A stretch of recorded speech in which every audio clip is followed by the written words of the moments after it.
of those ions across the plasma membrane. Okay, so in a typical ECG, we have 3 points that they tend to look at.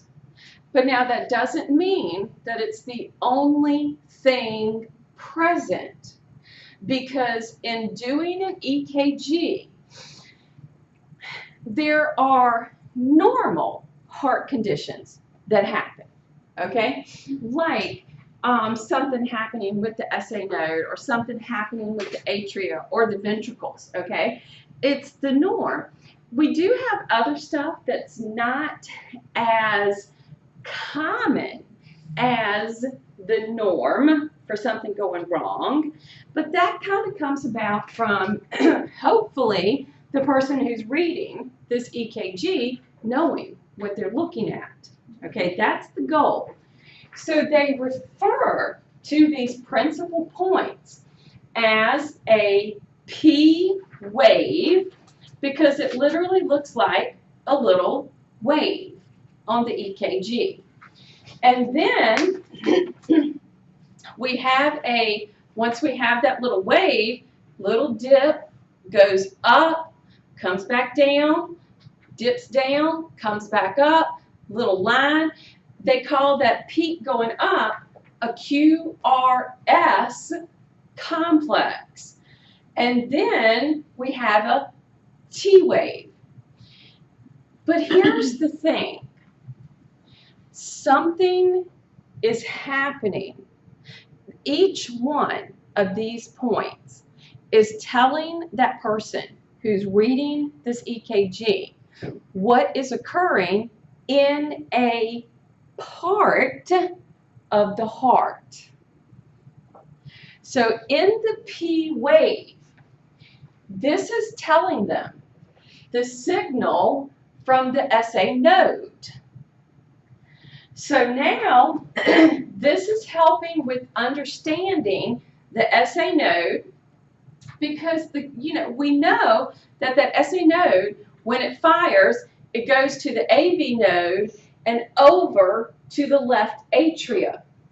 So the P wave will tell them information about that. And then we begin to go from that impulse, that signal, into getting to the AV node. So my QRS is where the AV node, because in my heart chambers, if I got the SA node, go to the AV node, that goes to the bundle of His, down the bundle branches, around the apex, back up by way of those Purkinje fibers. Okay, so this is letting me know, the QRS, well, what's happening at that AV node to go through my ventricles. Now, do I know every piece of the EKG? Absolutely not. Okay? But after I get the AV node, and we know that I got to go to bundle of His, down the branches, up to the Purkinjes, all right, and then my heart contracts, okay, then I got to have everything come to the end. It's got to come back and start all over again. So now my T wave is when my ventricles are getting to relax and I'm starting everything over again, which would bring me back to the P wave and start that whole process again. That's why when they do an EKG, they don't have to run that machine long at all. Pretty much turn it on, turn it off. Because they only need to have one cycle. And one cycle is the contraction and relaxation that occurs. Now, granted, in the time that they turn it on, because remember, that heart is beating more, well, depending on the circumstances, but under our norm, beating more than once a second. And it takes more than a second to turn the machine on and turn it off. So hopefully they've gotten a read of quite a few cycles. And like Emily was saying, she's trying to give it a little bit of time so that you can see if something might show up. And usually what will happen is it coming out on a big sheet where it looks like 1, 2, 3, it's like, is it 4 or 6? It's several, it's 4, okay? So basically, in an EKG, like you get at the hospital, all right, or at your doctor's office, okay, they have 12 leads that they place on you, okay? They have leads they place around the heart on the chest. They have leads that they place on the arms, ankles, and so forth. And then the readout that comes out is like a full page of paper, and it has different lines, okay? And what's happening is, in those different rows of readout, it's recording a different action for each of these waves, each of these points. Now, ones that are kind of like maybe like what they did in like the paramedics and that sort of thing, it can come out as just one sheet, like a little sheet like this, like a little ticker tape, okay?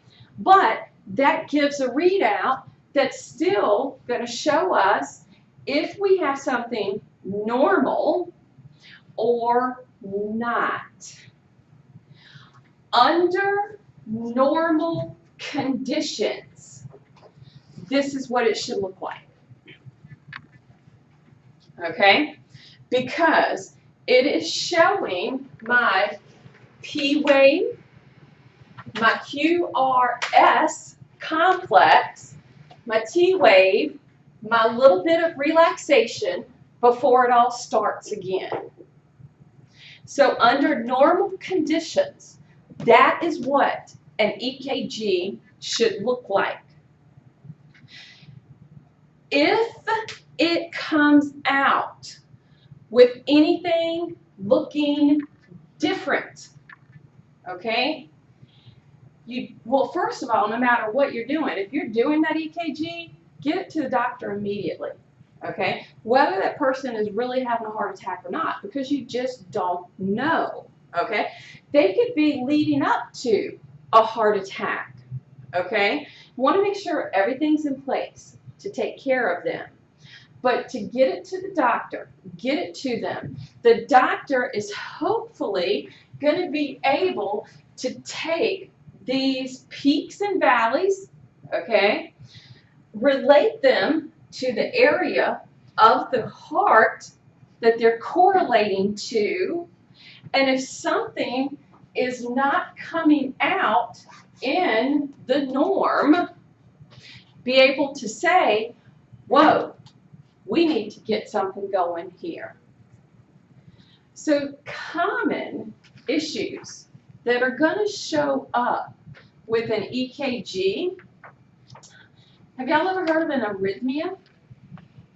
People may say, I have an arrhythmia, okay? Well, throughout the course of our lives, for the most part, the majority of the human population at some point in time is going to have their heart beat where they go, oh, ooh, ooh, what was that? You know, because that's going to happen, all right? But anything that deviates from a normal SA rhythm, that sinoatrial node, is termed an arrhythmia.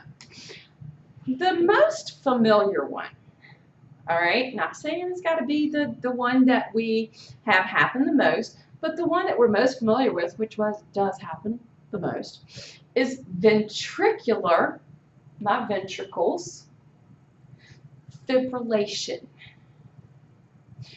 all right, meaning a heart attack, also known as a myocardial infarction, an MI. Now, in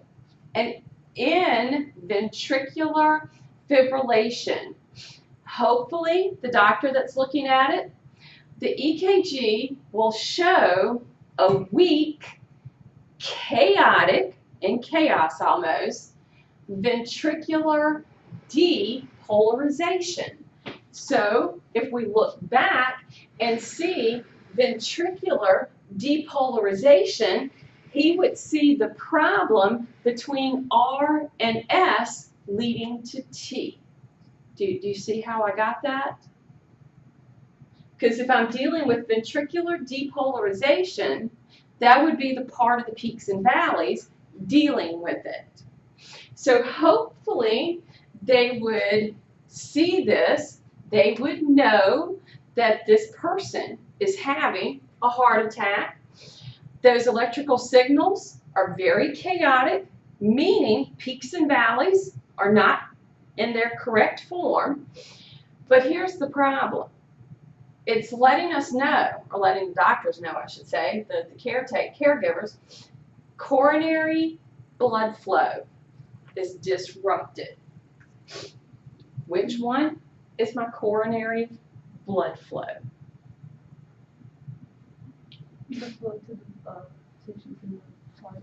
It is to the tissues of the heart themselves. And this would show up on that EKG, and hopefully defibrillation will correct the problem, basically shock the person back into a normal rhythm, and then begin addressing why ventricular fibrillation occurred. So this is an example of a heart attack. See the difference? See the difference between my normal and my heart attack? Yes. Now some other things that can happen. Atrial fibrillation. This can occur because of many reasons. A lot of times when this is taking place, and due to the fact of what it's doing to the heart, it will actually affect the efficiency of the heart. So we want the heart efficiency as close to 100% as possible, okay? However, this can actually become a chronic problem, and this is when people would need to have you know how we had the pacemaker for the SA node? People can actually have a defibrillator implanted, and this would help the contraction of the atria. I know somebody who just had this done about 2 weeks ago. This is how I found out. I was like, wait a minute, there's a difference? I thought pacemaker did both. And she's like, oh no, this is totally different from pacemaker. And y'all know me, I'm like,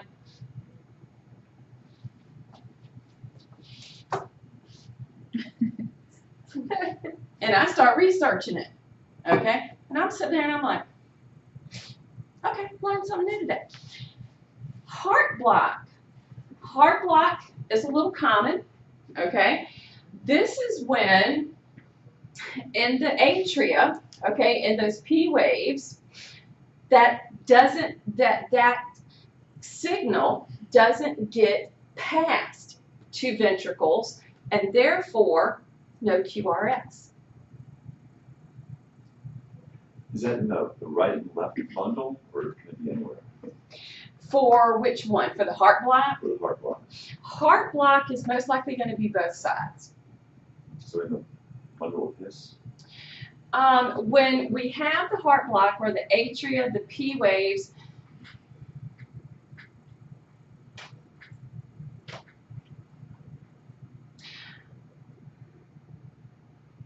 I don't know for sure, I'd have to look it up, but I would say anywhere from the AV node to the bundle of His. Because if it's not passing it, that means chances are it's not even making it to the AV node. Or maybe the AV node could be missed.